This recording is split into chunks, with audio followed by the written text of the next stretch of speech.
Hey everybody, Krista here. I wanted to welcome you to my page. I just wanted to show you a little bit.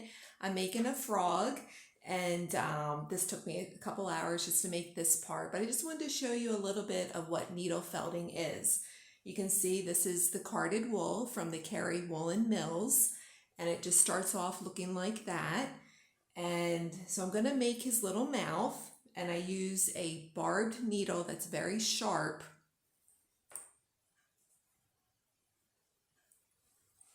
It's hard to kind of video and show you. I'm a lefty. So I just take the wool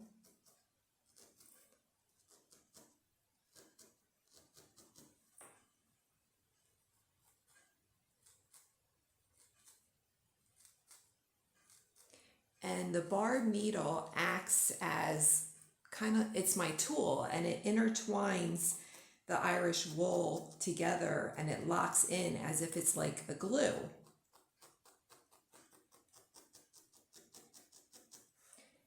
While I'm at it, I'll show you Pete. This is little Pete. Well, he's not really little, he's fairly tall, all made from the Irish wool. Here is Kelsey.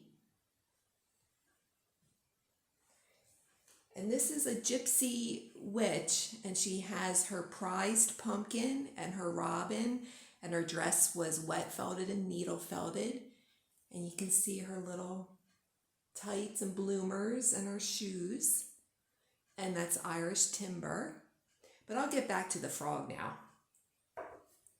I'm using a little pipe cleaner, and you fold the little ends over. This is going to be his arms. And I'm taking the wool and I'm winding it around the pipe cleaner.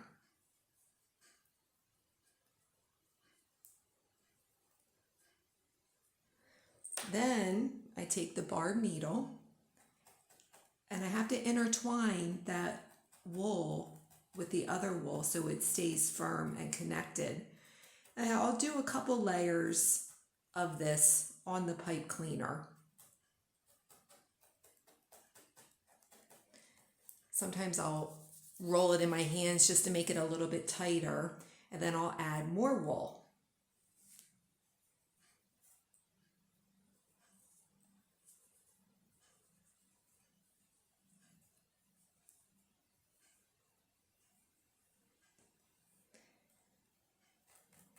Needle felting is a very time-consuming art. They are not toys, they are collectible pieces. Original pieces of art. This was my own creation. And I'm using the Irish heritage wool from the Kerry Woollen mills, which is nice. A couple times a year, my husband and I will go and I'll actually hand pick out the wool that I want to use. And I was really shocked and surprised being in Ireland with all the sheep that we have that there's only 2 remaining working wool mills here. So I felt, living in Ireland, that I should support the sheep farmers and the wool mill here and use their wool. Plus, a lot of people, when they think of Ireland, they think of the sheep and the 50 shades of green and the rolling hills and the huge mountains that you'll see out in Kerry. I have to say, Kerry is my absolute favorite location in Ireland. I try to get over there, once or twice a year because it is a little bit of a drive. I would say it's about 4 to 5 hours from where we live. We're in southeast of Ireland.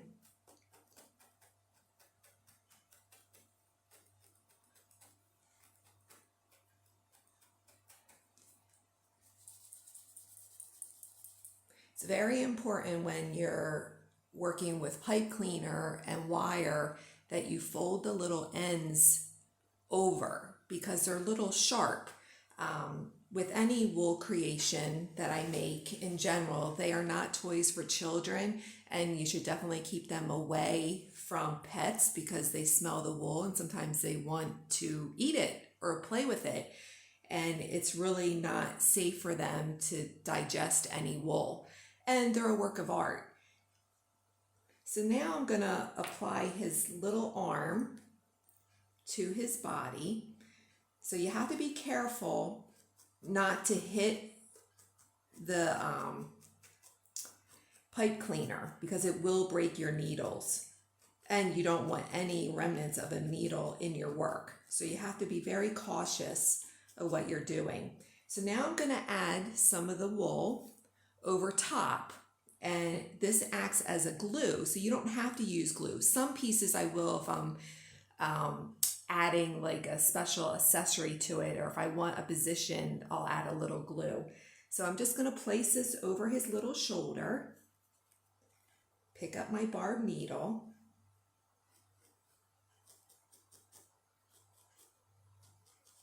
and I'm intertwining that to hold his little arm down. Now I'm going to try to figure out how to make him posable where he can stand. So I probably will add a very hard wire, and I might even weigh down his feet a little bit. So I won't video that because I still got to figure out how he's going to stand, like, because he's little. I mean, he's a tiny little one, but I still will be working on his arms and his hands. But that kind of shows you how his little arm is added, and I did the eyes and everything. And on my pieces, I also put my signature K on them, just so you can see that it is a work of art and it is my signature. And but stay tuned. I will show you when he's finished. I think I might just add a little bow tie to him and see how his little character comes about. Once again, thank you so much for following my page. I truly, truly appreciate it. Please share my work with people. You know, that's how your business grows. I once in a while will do a sale, and you know, it means so much to support an artist, and I truly cherish and love what I do. And they're just special little creations, and I truly appreciate it. So I just want to thank you from the bottom of my heart. Thank you so much.